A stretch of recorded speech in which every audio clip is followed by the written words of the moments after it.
Hello everyone, good morning. কেমন আছো তোমরা সবাই?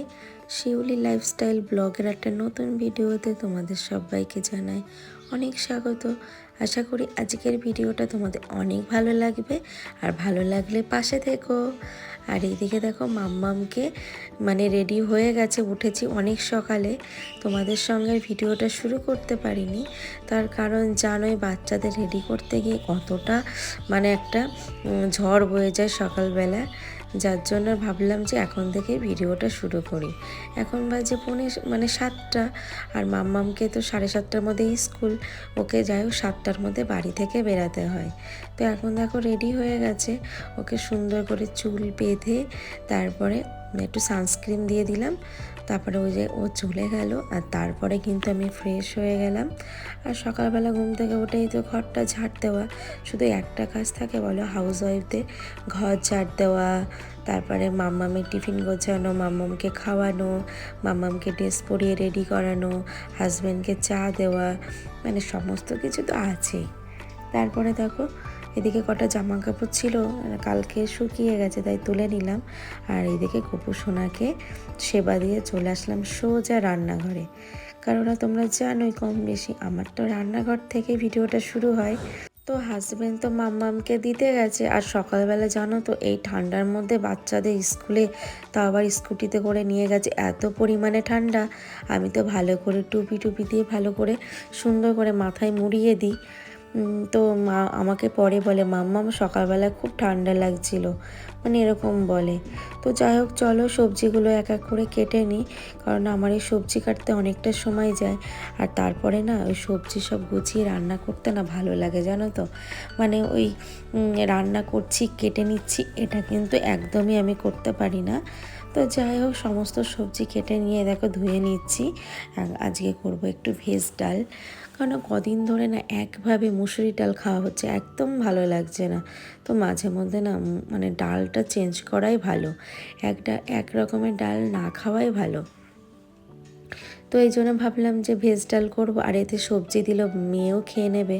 আসলে কি জানো তো, বাচ্চারা তো এখনের দিনে বাচ্চারা সবজি খেতে চায় না। তো আমরা যদি এইভাবে ঘুরিয়ে ফিরিয়ে একটু সবজি দিয়ে যদি একটু টেস্টি খাবার করতে পারি, দেখবে বাচ্চারা খেতেও পছন্দ করবে, তার সঙ্গে কিন্তু সবজিটাও খাওয়া হয়ে যাবে। তো যাই হোক এইদিকে দেখো প্রেশার কুকারে ডালটা সিটি দিয়ে দিই। আর তারপরে দেখো আমার এই যে ডাল একবারে সোমবারাও দিয়ে দিয়েছি। তো আমার ডালটা প্রায় রেডি। আর এদিকে দেখো হাজব্যান্ডের জন্য মাছ ভেজে দিলাম, ও আবার মাছের ঝোল খাবে না, তো আমাদের জন্যই মাছ ভাজা করলাম। তো মাছটা দিয়ে ভাবছি একটু কালিয়া মতো করবো, কারণ সবসময় তো সবজি দিয়েই খাওয়া হয়। তো ভাবলাম আজকে একটু কালিয়া করবো, তাহলে মাম্মামও আজকে একটু খুশি হবে। তো মাঝে মধ্যে বাচ্চাদের আবদারও একটু শুনতে হয়, ওদের পছন্দ মতো সবসময় নিজেদের পছন্দগুলো সবসময় চাপিয়ে দেওয়াটাও ঠিক না।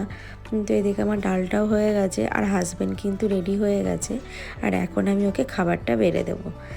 তো মাছ কিছুটা ছিল, তাই ভাবলাম যে ফ্রিজে রেখে দিই। আর এদিকে কিন্তু হাজব্যান্ডকে টিফিন করে দিয়েছি, খাবার রেডি করে দিয়েছি, ও বেরিয়ে গেছে। আর আমি এদিকে দেখো একটু মশলা করে নিলাম, আমাদের মতো একটু মাছের কালিয়া করব। তো কিছু কিছু সময় না সব সময় তোমাদের সঙ্গে প্রথম থেকে পুরো ভিডিওগুলো তুলে ধরার চেষ্টা করি, আবার কিছু কিছু দিন এত পরিমাণে চাপ থাকে যে তোমাদের সামনে ভিডিও তুলে ধরার সময়ই পাই না। তার কারণ হচ্ছে যে হাজব্যান্ড বেরিয়ে গেল, এত তাড়া দিচ্ছিল যে আমি কিন্তু ভিডিওটা অন করার সময়ই পাইনি। তো দুজনে বেরিয়ে গেছে। আর সত্যি কথা বলতে এই যে এক এক করে কাজ কিন্তু থেমে নেই আমাদের হাউস ওয়াইফদের, কিন্তু একার সংসারে কিন্তু ঘরে বাইরে ম্যানেজ করতে হয়। ওই জন্য মাম্মামকে স্কুলে আনতে যাব। তো এখানে আমি যে সমস্ত বাসনগুলো মেজে নিচ্ছি, এদিকে আমার রান্নাটা কমপ্লিট। তো আজকে বেশি কিছু করলাম না, সিম্পলের মধ্যেই রাখলাম। আর মাঝে মধ্যে না এরকম একটু কাজের ছুটি নেওয়াই ভালো, প্রেশারটা কম থাকবে। সব দিনে একরকম চাপ আমাদের নেওয়াটাও উচিত না। আর আমাদের হাউস ওয়াইফদের তো কাজের কোনো শেষ নেই, সারাদিনে তুমি যতই কাজ করো কাজ আর শেষ হবে না, কাজ তোমার পিছনেই ছাড়বে না। এই জন্য সবসময় চেষ্টা করব যে কাজের বাইরেও নিজেকে একটু হালকা করে রাখার। আর এদিকে দেখো বাসনগুলো মাজা হয়ে গেছে, আর এই সবজিগুলো রাতে রুটি তরকারি করব, তার জন্য সবজিগুলো কেটে ধুয়ে রাখলাম, তাহলে অনেকটাই চাপটা হালকা হবে। তো এইভাবেই কিন্তু আমাদের বুঝে করতে হয়। এখন চলো ফ্রিজে রেখে দিই, তারপরে ঘর মুছে স্নানটাও করে নেব, তার সঙ্গে কিন্তু পুজো দেওয়াও আছে। জানি না তোমাদের সামনে কতটা কি তুলে ধরতে পারবো, কারণ আজকে কিন্তু অনেকটাই তাড়াতাড়ি আজকে মাম্মামের ছুটি দিয়ে দেবে, তাই জন্য আমাকে বেরাতে হবে। আর জানো তো একা সংসারে হাউস ওয়াইফ হয়ে ঘরে বাইরে সব থেকে এইভাবে সামলাতে হয়। ধরো আমি ছাড়া তো আর কেউ করার নেই, তো আমাকেই করতে হবে। হাজব্যান্ড, তার সঙ্গে বাচ্চারও খেয়াল রাখতে হবে, ওদের ভালো মন্দটাও দেখতে হবে। যার জন্য হাজব্যান্ড তো সকালবেলা বেরিয়ে যায় মাম্মামকে দিয়ে, আর আমাকে কিন্তু স্কুল থেকে নিয়ে আসা, ওকে সম্পূর্ণ কাজ, সংসারের কাজ প্লাস ওকে যদি পড়াও থাকে তবেও দিয়ে আসতে হয়। জানি না আজকে যদি আন্টি ফোন করে যদি বারণ করে এই বেলা না দিয়ে আসতে, তাহলে ও বেলা দিয়ে আসতে হবে, না হলে আমাকে সেই স্কুল থেকে নিয়ে এসে ছুটতে হবে। তাই জন্য আমি ফোন করে দেখে নেব যে ওকে আন্টি এবেলা পড়াবে কি না। তো দেখো আমাদের মতো হাউস ওয়াইফদের কিন্তু ঘরে বাড়ি এইভাবেই ম্যানেজ করতে হয়। আর এদিকে দেখো আমার জায়ের ছেলে আমার সঙ্গে এসে কথা বলছে, ও যাচ্ছে পড়তে।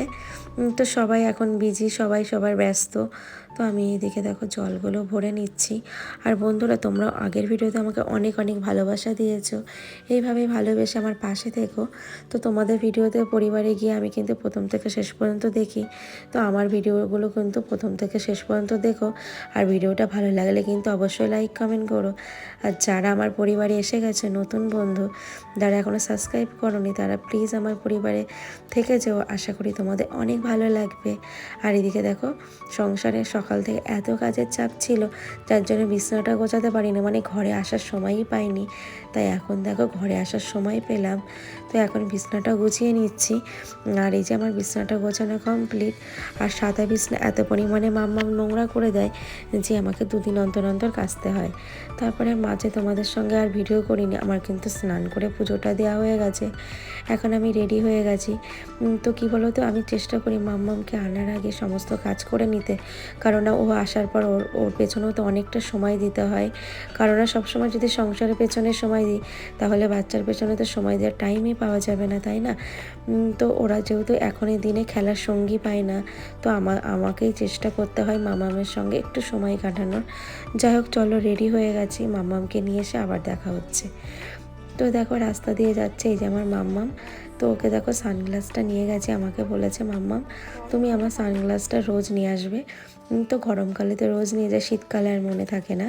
তো এই যে চশমাটা পরে নিয়েছে। এখন চলো বাড়ির দিকে যাই, বাড়িতে গিয়ে আবার তোমাদের সঙ্গে দেখা হচ্ছে। তো তারপরে বন্ধুরা মাম্মামকে দেখো স্নান করিয়ে দিয়েছি। স্নান করে এই যে ওর যেটা প্রত্যেক দিন নিত্য নতুন কাজ, সেটা হচ্ছে স্নান করে তুলসী গাছে জল দেওয়া। তো এই অভ্যাসটা, এই ভালো জিনিসটা আমি আমার মাম্মামকে ছোটো থেকে শেখাচ্ছি, কারণ ওকে একবার দেখিয়ে দিলে আর কিছু শেখাতে হয় না। তো এইদিকে কিন্তু গোপোষণাকেও দুপুরের সেবাটা দিয়ে দেবে। তারপরে কিন্তু চলে আসলাম রান্নাঘরে।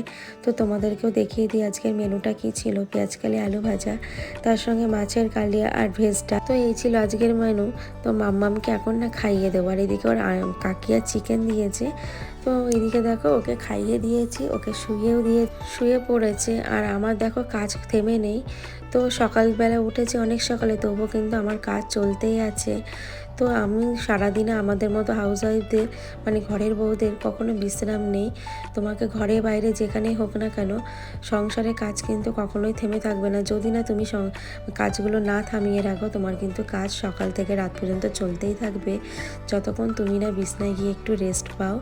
তো আমাদের তো এইভাবে চলতেই থাকবে। তবুও সকাল থেকে দেখো সমস্ত কাজ আমার কমপ্লিট। এখন দেখো খেতে বসে গেছে, মাম্মামও ঘুমিয়ে গেছে, তাই আমি নিচে বসে খাচ্ছি ঘরে, যাতে ও উঠলে পরে আমাকে দেখতে পায়, না হলে না একা কিছুতেই ভয়ে ঘুমোতে পারে না। যাই হোক বন্ধুরা, চলো তাহলে দুপুরে খাওয়া দাওয়া করে নিই, তোমরাও খাওয়া দাওয়া করে নাও। তাহলে ভিডিওটা এখানেই শেষ করছি, আবার দেখা হচ্ছে নেক্সট কোনো ব্লগে। সবাই ভালো থেকো, টাটা।